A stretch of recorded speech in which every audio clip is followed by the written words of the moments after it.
Hey guys, hopefully everyone is doing well. Today's target is to solve question number 4. The chapter which we are related with is joint stock company, or it may be called company accounts. Last few questions we have done, shares were issued only to general public. पिछले कुछ questions में हमने सिर्फ public को shares allot किए थे। आज का क्वेश्चन इसलिए इम्पोर्टेंट है कि सिर्फ पब्लिक को शेयर्स नहीं, बल्कि जो हमने एक्स्ट्रा शेयर्स लोगों को इशू किए थे, जैसे अंडर राइटर्स को, डायरेक्टर्स को, प्रमोटर्स को, तो आज उनमें से एक चीज हम सीखेंगे भी. So it's very humble request to be very attentive. So let's start our question. A limited company was registered and authorized capital. As you know, there are 4 types of capital, and only subscribed or share capital would be added in your balance sheet. Anyhow, you can write as an information over here authorized capital, and what he is saying, rupees mean it's an amount divided into 20,000 shares. अच्छा जी, 10 लाख आपके पास amount है, 1 million यानी कि 10 lakh. Okay, and next it is said divided into 20,000 shares of rupees 50 each. That is very important for you. Normally shares, price of one share usually be 10 each, but now today there is a change. Price of one share today is 50. So it's an important call for you, because price of share can be variated from 10 to any amount. कुछ भी रकम हो सकती है. Share की कीमत 50 रुपए. अब आपने ये याद रखना है कि एक शेयर आज 10 रुपए का नहीं है. Price of one share is rupees 50. Anyways, in entries को अब हमने नहीं करना जब तक कि हमारे पास फर्स्ट एंट्री की इंफॉर्मेशन ना अवेलेबल हो. On 1 November company issued 14,000 shares, यानी कि कंपनी ने शेयर्स तो इशू कर दिए, इनविटेशन आपने दे दी लोगों को 14,000 शेयर्स की. But what happened, we will wait for that. 2,000 shares to promoter against preliminary expenses. ये फर्स्ट टाइम आपके पास एंट्री आई है. अच्छा, एक तरीका इसको मैं नीचे करूं, अदरवाइज कोई मसला नहीं है, आप नीचे ऊपर जहां भी कर सकते हैं. So shares allotted to promoters for preliminary expenses. इसका क्या मतलब हुआ कि जो स्टार्ट के एक्सपेंसेस होते हैं ना, I have already inform you, SECP, securities exchange commission of Pakistan, और इस तरह से पूरी दुनिया के अंदर इसके कंट्रोलिंग ऑर्गेनाइजेशंस और इदारे होते हैं. सो उन इंस्टीट्यूट्स की कुछ कंपल्शंस होती हैं डॉक्यूमेंट्स जमा करवाने की, but that process is so expensive, and sometimes it's time taking, and sometimes very professional behavior is required. So normally shareholders appoint promoters to perform all these functions. तो promoter ने company के behalf पर ये सारे expenses किए. अब एक तरीका ये है कि यू शुड पे अमाउंट और fees to the promoters, and the second way is to offer them shares. So second offer has been accepted. 2,000 shares to promoter against preliminary expenses. So what promoter had done, they had provided services of registration for preliminary expenses. In exchange of these preliminary expenses, they are not asking for the fees. वो fees नहीं मांग रहे, वो पैसे नहीं मांग रहे. Instead of fees you are allotting them shares. तो हमने उनको शेयर्स दे दिए. अब प्रिलिमिनरी एक्सपेंसेस आपने याद रखना है कि ये वक्त आने से पहले के एक्सपेंसेस होते हैं, a sort of prepaid expenses. तो those are assets. Asset should be written on debit side. तो आप प्रिलिमिनरी एक्सपेंसेस को डेबिट साइड पे लिखेंगे, क्योंकि ये आपके लिए एसेट होते हैं, और चाहे किसी भी वजह से शेयर्स अलॉट किए हैं वो चेंज नहीं होगा. To share capital you will be writing over here. What is formula for share capital? Number of shares 2,000. look over here, number of share 2,000 multiply by face value, and face value today per share face price is rupees 50. So in this way you will calculate amount of capital. दोबारा बता रहा हूं, 2,000 number of share allotted to promoter, price of one share is 50, so you have 1 lakh.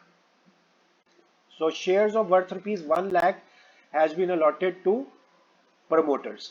अब हमारे ये एक side में चली गई। तो ये बाकी का काम है ना, उसमें हमने रूटीन में काम करना है। 12,000 शेयर्स इशूड टू पब्लिक, लेकिन still we are waiting for the application on 15 November 22। Company received applications for 12,000 shares. अब आप देखें, you have asked for 12,000, application for 12,000 shares received.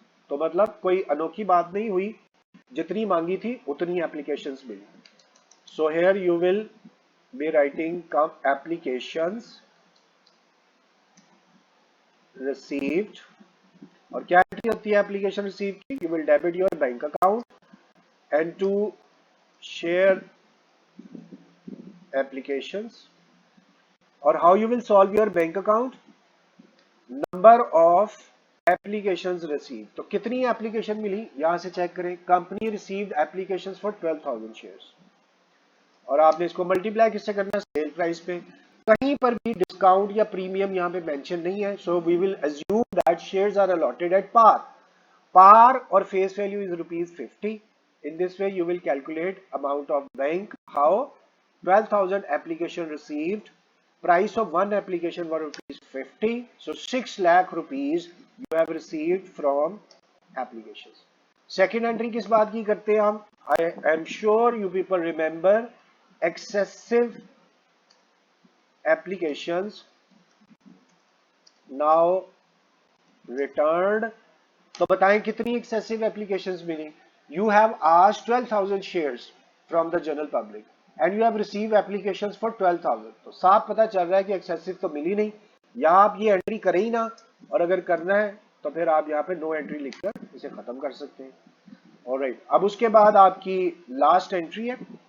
यहाँ पर पहले हम एक बॉटम लाइन, क्योंकि अब से पहले 4 एंट्रीज थी नहीं, तो इसके नरेशन के नीचे एक बॉटम लाइन लगा देते हैं। उसके बाद हम यहाँ पे नरेशन लिखते हैं शेयर्स अलॉटेड टू एप्लीकेंट्स। यहाँ रिमेनिंग लिखने की जरूरत नहीं है क्योंकि उतने ही शेयर्स। क्या एंट्री होगी? Share applications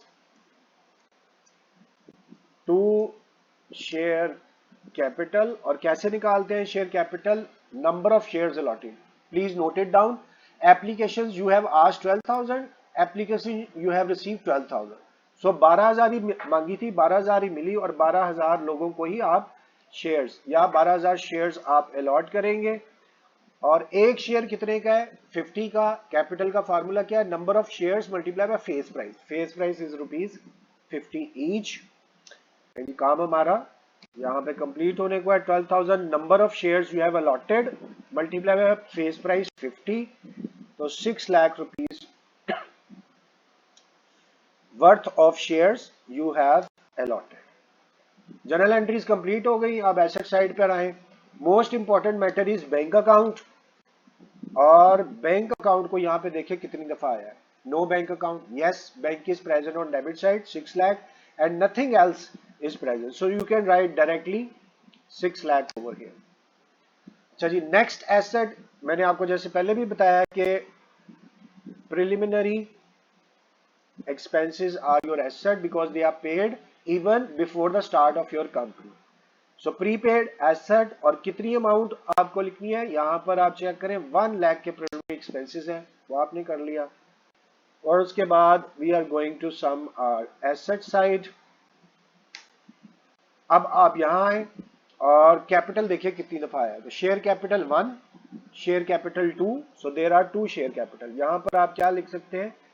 issued capital. फिर आप लिखना चाहें तो पेड अप कैपिटल, और फिर आप लिखना चाहें तो सब्सक्राइब्ड कैपिटल। और हमारे पास जो सब्सक्राइब कैपिटल है वो एक ये है अमाउंट ऑफ 1 लाख, और एक ये अमाउंट है 6 लाख। अच्छा, ऐसा करते हैं, यहां पर एक लाइन और इंक्रीज करते हैं ताकि मैं आपको क्लियरली वहां पे लिख कर दूं कि how you will write your share capital. एक लाइन हम इंक्रीज करवा लेते हैं। ओके जी, अब यहां आपके पास 2 कैपिटल है। आप एक दफा दोबारा चेक कीजिए। Share capital in your first entry is 1 lakh, तो इस जगह पर आप लिख लें एक कैपिटल है 1 लाख का, and second capital you are looking over here in last entry, that is 6 lakh. So in this way there were two capitals. अब आप इसको ऐड करके लिख ले. One capital from preliminary expenses 1 lakh, second capital 6 lakh from public. अब आप इसको सम कर ले तो आपके पास दोनों साइड 7 लाख इक्वलाइज्ड होगी, बैलेंस शीट भी आपकी कंप्लीट होगी. सो आज का हमने जो नया लेसन सीखा है दैट इज प्रिलिमिनरी एक्सपेंसेस. और आपने याद रखना है, जब मैं आपसे डिस्कस करूं आपने बताना है कि preliminary expenses are paid even before start of your business. It means they are prepaid. Prepaid means asset.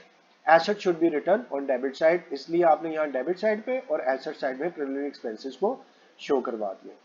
बाकी हमारा एक रूटीन का काम था जिसमें applications were received from the public and shares were allotted accordingly. Balance sheet भी आपके सामने. So in this way our question is completed. आपसे बहुत हम्बल रिक्वेस्ट है कि प्लीज इसको खुद करें, बुक खोल कर अपने हाथ से करें, फिर बेशक दोबारा मैच कर लें. अब आपने इस लेक्चर से समझ लिया है, अब बुक खोलें, वहां पे क्वेश्चन नंबर 4 खोलें और फिर इस क्वेश्चन को सॉल्व करें. और इवन देन इस सब को करने के बाद भी if you feel anything difficult, don't be reluctant, ask your questions openly. I will humbly be trying my best to answer them. So thank you very much for your time. It's time to say goodbye. Allah Hafiz.